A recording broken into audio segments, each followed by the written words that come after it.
We wanted to build something more tailored towards support teams, not towards open source developers. Open source developers and project maintainers should be using a modern support tech stack also, because that's ultimately the problem, right? You're trying to build something and your attention is constantly getting pulled away by these issues getting opened up, and you want to shut that down. But that's also a bad idea because those are your users. Those are the people who love your product, and you don't want to not hear from them. Hey, this is Brian, and you're listening to Jamstack Radio, a bi-weekly series where we discuss modern web development with maintainers, founders, and developers. Jamstack Radio is brought to you by Heavybit, the leading investor in developer-first startups. For more information, visit heavybit.com. If you're interested in being a guest on the show, or if you'd like to suggest a topic, find us on Twitter at Jamstack Radio. Welcome to another installment of Jamstack Radio. On the line, we got Brian Levine. Brian, what's up? Hey, thanks for having me. Good to be here. Yeah, it's a pleasure. Yeah, as I mentioned before we hit record, we had crossed paths, avatars. Yeah. At GitHub, I've seen a lot of your previous commits and your work that you've done on the support team. I'm a big fan of what you used to use day to day, which was help. If you're a former hubber or existing hubber, you're familiar with help, because I think it might actually still be around. I'm not sure if they ever sunsetted that thing. Unfortunately, they did, and partly I am to blame for that. One of the last things I did at GitHub when I was leading the support team was start the transition off of help. And just for any listener, there are two helps out in the world. There's the help that I guess Atlassian bought, which is like an IT help desk, which is not what GitHub was using internally. Help was like our internal tool. And it's really hard to get a bunch of engineers, even a bunch of engineers at GitHub, to maintain a production help desk for a growing support team. So we ended up moving off of that in about 2020, 2021 was the final day of that. Yeah, good time. So we jumped right in, as we do here. But do you want to introduce yourself to the listeners? Tell us what you do and how you got here. Yeah, so I'm Brian Levine. To make this easier with two Brians, I go by Balevine, B.A. Levine, because coming from GitHub, we always refer to each other by handles. So I'm the co-founder and CEO of Yetto, and we're building a help desk for modern support teams, which largely came about from using a help desk at GitHub, which we sort of built to our own specifications. And after leaving GitHub, a bunch of us just really missed having that kind of technology. So that's what we're building now, tools for modern teams. Yeah, amazing. And because we weren't the main support arm at GitHub, we were the DevRel teams, and we also supported sponsorships for conferences. So all that still went through help until it eventually got shut down. But sponsors at github.com, which I'm doxing the email that no one wants to maintain anymore. But if anybody wanted to sponsor a conference or wanted to do a hackathon, you'd email that if you found that email, and we'd just maintain that all through help as a shared inbox, because our team couldn't justify getting Zendesk licenses. Yeah. So we just kept doing that. But I'm curious, can you explain, what's the importance for having, internal help desk tracking software, and, why is that important? Yeah, for a ton of reasons. But a large part of it is that really early on in a company, there's not a team doing support, right? It's the founders, whoever, just responding to emails as they come in from customers. And as that grows and you start building up a team around that, a shared inbox, often in a Gmail shared inbox, isn't enough. It's not enough to have, 5, 10 people managing emails in the same inbox. And support, once you build up a team, is doing more than just responding to emails from people. They're doing, research on the product, on other products, trying to maintain a relationship with the engineering team, the product team, in a SaaS company at least. And you need tools to do that. And it's really difficult to manage that level of communication across that many teams about every product and feature that you're working on out of, a shared Google inbox. So help desks are meant to solve this kind of problem. Yeah. Can you explain what Yetto is today and how that sort of incepted? Yeah. So I'm going to start pre-Yetto. Okay. I'm going to start with help, actually, because this is the origin story of the superhero. Help was really cool because everyone at GitHub at the time was in help. It was a really easy way to have conversations across the organization. So it was a shared inbox. It was easy to communicate with your customers. It was easy to communicate with other folks at the company, and it was really easy to access the data that you had on your customers because it was using the same backend product was using. And my co-founders and I all worked at GitHub back in like the 2013 to 2020 era. And we got spoiled by this. And as we left and went to work for other companies, we saw that most other tools on the market did not have all of that. It seems like pretty simple features, right? I can talk to my customers, I can talk to people across the company, and I can access all the data I need to do my job. But those are three really difficult things to do in one tool. So we all individually started hacking on this like as side projects together. And what came out of it, over the past, it's been 5-6 years we've been working on this, is the current version of Yetto is a help desk that is multi-channel or omni-channel, we often call it in the support world, externally, but also internally. It gives us access to have conversations with our engineers in GitHub or Linear, wherever they might be working, with our customers, if they're in Slack, they're in email, wherever that is, and access to our data, right? You have a bunch of data from whatever product you're supporting in your backend tool, and we want to be able to access that securely, not just have blind access to all this PII, and give support teams like that overall view of how their world works. Yeah, excellent. Yeah, and this is something that, so today at Open Source, I'll explain our support ticket management, which is we have an open source project and we use GitHub issues. So if anybody who's like a power user, paying attention to like releases, they'll jump in and open an issue, or they'll jump into Discord. The issue is like great because we can track that. Discord, not so much. It just happens. It's like sort of like a river. Right. And then we have GitHub discussions, and everything's like disjointed in multiple different places. We also have an email, hello@opensauce.pizza. And that was like this thrown together as like, it's like a catch-all. Like our any sort of like billing and everything like that goes to, like, we should probably build another email for that. But everything is like just a dump into hello@opensauce. And then most of the team has access to that comes from like a Google Workspace, essentially. So like, we're already building some tech support, tech debt just by default. But I think at like earlier stage companies, I think it is probably the norm, which is like, absolutely, yeah, do whatever works and we'll figure it out later. Absolutely. At what point do I start looking at like a Yetto or a Zendesk or to start centralizing these conversations? I'm obviously biased, and I would say, oh, you should do it right away, right? Yeah. Prior to running this company, my sweet spot was like joining a company at around like Series A, right? When they're just starting to break everything they've been doing and they need to figure out how to make things work. So usually it's around that point or a little earlier where you really need to find, I don't want to say like a professional tech stack, right? But something a little more stable, something more unified for the team. I mean, it's terrible advice, but honestly, do it when it hurts. Yeah. Like when you can't manage your system anymore.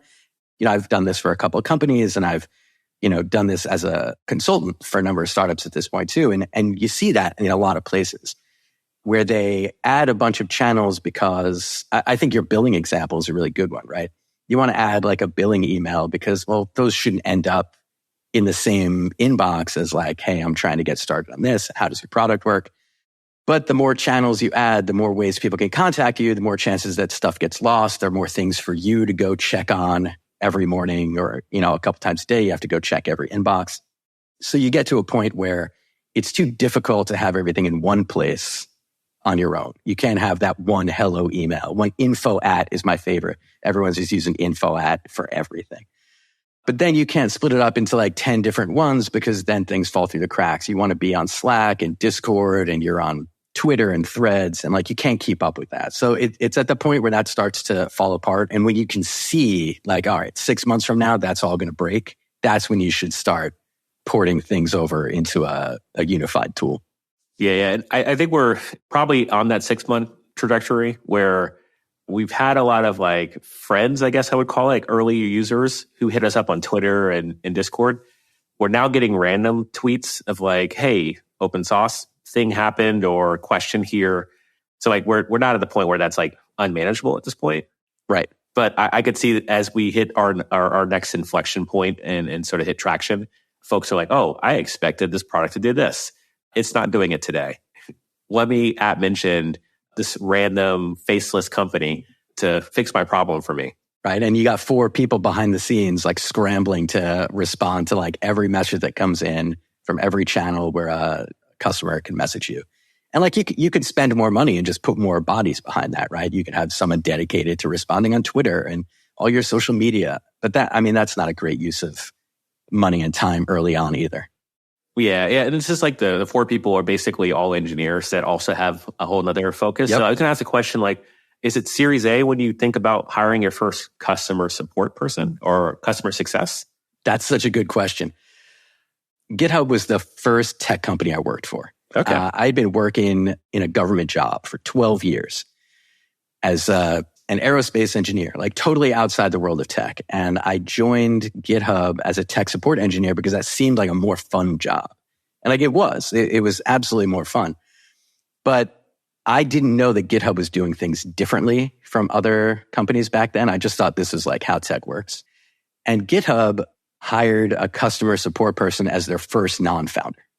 Like that was employee number 1. Wow. In their first 10 hires, they had 2 support engineers. So I think it really depends on the product that you're supporting and the type of customers you have, what their expectations are, and what your team is capable of doing. But I think people often wait far too long to hire their first support person, success person.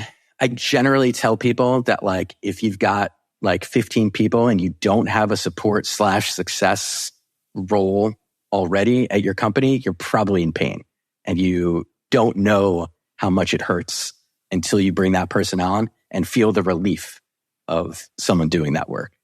Yeah, that's cool. And then I wanted to ask the question around, so GitHub is like a strong culture in open source. Though the product itself is not open source, like the entire open source community has chosen GitHub as a place to support that. But we're also seeing a different trend than even like when GitHub started in 2008, which is there's a lot more open source first companies as well. So I want to like take a step out and look at this sort of realm where open source first company already using GitHub issues, already using GitHub, and probably maybe even a Linear or some other like project management software. Yeah. Like, do you see an inflection point of the need of getting some sort of tech support, or I forgot what the term you called it, but the tech stack itself for support? Like the help desk. I mean, it's more than a help desk, right? Yeah. I like referring to it as like a support tech stack, like getting that tech stack set up for like an open source team. Yeah. Would you imagine that comes in earlier? Because like I'm looking at like some tweets from the Nux team. Yeah. And Nux adjacent in the JavaScript space. And that it's not a complaint. It's more of like waxing poetic of like, should I turn off issues for 6 months while we focus on a release? And that's actually come up multiple times for open source projects and open source companies where like, and like open source, we just did it again the last quarter. We weren't heads down. We didn't turn off issues, but we did stop responding to some like community stuff because we knew we had to ship the last feature we shipped last week. So yeah, I'm curious, like, does that even pre-Series A, pre-15 people, like, do you think the tech stack for support comes in earlier just because of volume? I do. And I think the open source scenario is really interesting and unique, right? And actually, the first version of what became Yetto, I think the first product we built that we called Yetto was specifically a tool that interacted via GitHub issues. It's one of my favorite products ever, still. I use GitHub issues for everything. And the product that we imagined was something where, all right, instead of like opening up an issue for this open source product team, they'll have an email address, right? Like help@opensauce.pizza or something. And instead of getting an email and checking my Gmail inbox, I want to see that as a GitHub issue because I'm in GitHub every day anyway. So I don't have to check a different tool. Then I want to respond to the GitHub issue and that'll get sent back out to the user. So it was like the opposite, right? It was a way for users to email, but you as the open source maintainer can stay in GitHub issues. Yeah. We did see some traction initially with that among open source maintainers. We had a couple of big projects using it. Ultimately, it wasn't the thing we wanted to build. We wanted to build something more tailored towards support teams, not towards open source developers. But I still really love that idea that open source developers and project maintainers should be using a modern support tech stack also, right? You shouldn't just have linear projects or GitHub issues. GitHub discussions are wonderful, but so much noise for open source maintainers. Like, there's not a lot of tooling on the market right now to help make sense of all that for people who have a lot of stuff coming in. And so that's how Yetto was born, right? So we wanted to integrate, and our current product does integrate directly with like GitHub and Linear so that you can have conversations across tools without feeling like your attention is constantly divided, because that's ultimately the problem, right? You're trying to build something and your attention is constantly getting pulled away by these issues getting opened up. And you want to shut that down for like a week, a month, a year, just like stop the noise. But that's also a bad idea because those are your users. Those are the people who love your product and you don't want to like not hear from them. Yeah, I was talking to Brendan Burns, who's at Microsoft now and co-creator of Kubernetes. And early days Kubernetes, so like the story of Kubernetes started in Google as another name, another project, but for orchestration of tons of servers. And they decided to open source it. And they started looking at issues and PRs getting opened. And the way he sort of like distilled this, which I stand on, I keep mentioning this in other conversations, which issues is interest, pull request, or adoption. Oh, yeah. And this is like looking at external interest and external adoption. And I think that your little control plane of connecting Yetto directly to issues where you can then just be in the space you're already used to as a GitHub issue for open source maintainer makes a ton of sense, because then you start getting these issues from like these random people who work at random companies that you never heard of. And then you realize these are companies that are funded with lots of interest into whatever you're building. And a lot of those conversations are all disjointed across different repos. And I think I'm a big fan. I mean, I did DevRel at GitHub, so I'm a big fan of building on top of GitHub's API on top of the product as a platform. And OpenSauce similarly started as an idea where I had too many PRs in multiple projects. And I needed a CRM to maintain like what state my PRs were in. So if I got a comment from another maintainer, it was like, cool, the entire board looks like this, and I can sort of cross collaborate and see when this gets merged in. I can go update the docs here and then go finish building the thing I originally opened the PR for to work on it downstream. But yeah, I love that that sort of organic story and journey of Yetto. Yeah, and now what it's become today. Which I'm curious, like what is the outlook of Yetto right now, and like what's the product look like? What stage are you guys at? Yeah, so we're super early right now. We've got a very small handful of very small companies using it. There's a support conference coming up in like a week, and we plan on taking our initial beta version there to debut for the world. So that's where we are, like in our journey. We're about to release our closed beta of this. And, at this point, it's a fully functioning like help desk with integrations to a couple of other tools, right? So, Slack and GitHub and Linear especially. But at the core of it, the big change for us, the big pivot for us about a year ago was to build this more as a platform for a help desk. We think of it like a switchboard, right? So you're trying to communicate with people all over the place. Your customers are all over the place. Your internal teams are all over the place. And Yetto is the switchboard connecting all of those things. So we built the platform for that. And now we're building, product building every week is a new feature you got to build out. But also all the different plugs to plug into that switchboard, all the integrations that we're building out month over month.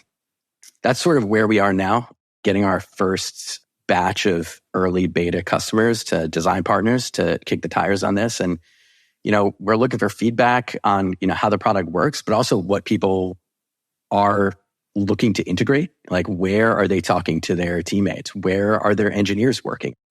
Initially, we thought, Jira was going to be super important. Everyone uses Jira as much as, some of us may hate it. But it turns out everyone's moving to Linear now, right? Yeah. Everyone's moving to GitHub and Linear, and Jira's losing popularity in the market that we're looking at. So that's kind of our current state, is just building as much as we can, as fast as we can, and trying to onboard folks now. Cool. And if folks want to be like a design partner, early adopter, like how do they reach out? Yeah, so reach out to, you can reach out to me, Brian.Levine at Yetto.app or support at Yetto.app. And we're getting back to people over the next couple of weeks and starting to do live demos and onboarding. Excellent. Cool. Well, folks, definitely check out Yetto. And I want to transition us to the picks. So these are jam picks, things that we're jamming on. Appreciate the conversation on like early days, GitHub support. And honestly, I think this is like a perfect inflection point into the market for folks who are looking to establish support in their early teams. But jam picks, let me go back to that. These things that we're jamming on could be music, could be food related, could be tech related. All of the above is on the board. And if you don't mind, I'll go first. I've actually got one pick today, and it's a book I sped read recently. So a couple weeks ago, Cal Newport released a new book. Cal Newport's actually quite a few books that folks are kind of like big fans of. I've read one of them. I forgot which one it was, so that's not my pick. But my actual pick is Slow Productivity. So that came out a couple weeks ago. This is a book that actually came out post-pandemic and kind of really hyper focusing on like the world that we went into, which was everyone were remote. So whether like you worked at GitHub or not, like you're remote, everyone had to figure it out. And then if you're a knowledge worker, where you're just like answering emails, handling tickets, etc., the 9 to 5 really got obliterated because you had unlimited access to employees, to Zoom meetings. So then you're at Zooms all day. And we saw a lot of folks quiet quitting and burning out, and then Gen Z opting out from going to traditional jobs to then becoming influencers. But the book, it talks about that in the first half. The second half talks about how folks can do slow productivity in the sense of you don't have to always be on. Like one of the examples was Ian Fleming came out of the war, and I think on his honeymoon, took time to basically just chill. Like he felt like he always had to do something. And what he did was he ended up writing a book. So he took his honeymoon in Jamaica, wrote a book, which is Casino Royale, which is the first James Bond book. And basically it was because he had time to sit and think and like write maybe a page a day. He ended up writing up quite a few books on his first honeymoon and eventually built the entire James Bond franchise. But going back to this like idea of slow productivity, like you don't need to give yourself like, you got to crush it and grind all the time. Sometimes you just give yourself one goal a week and like just accomplish that goal and try to accomplish the hardest goal first. So I've actually came through burnout during the pandemic, post-pandemic, left my job at GitHub to start a company to then continue to grind. But things I've been learning from this is that it's okay to like just hyper focus on one thing, but also like end work at 5 or maybe take a half day. Yeah. I'm super inspired by this book, and I really encourage anybody to check out this book, Slow Productivity. But I don't know if you had a similar experience, Brian. I love that.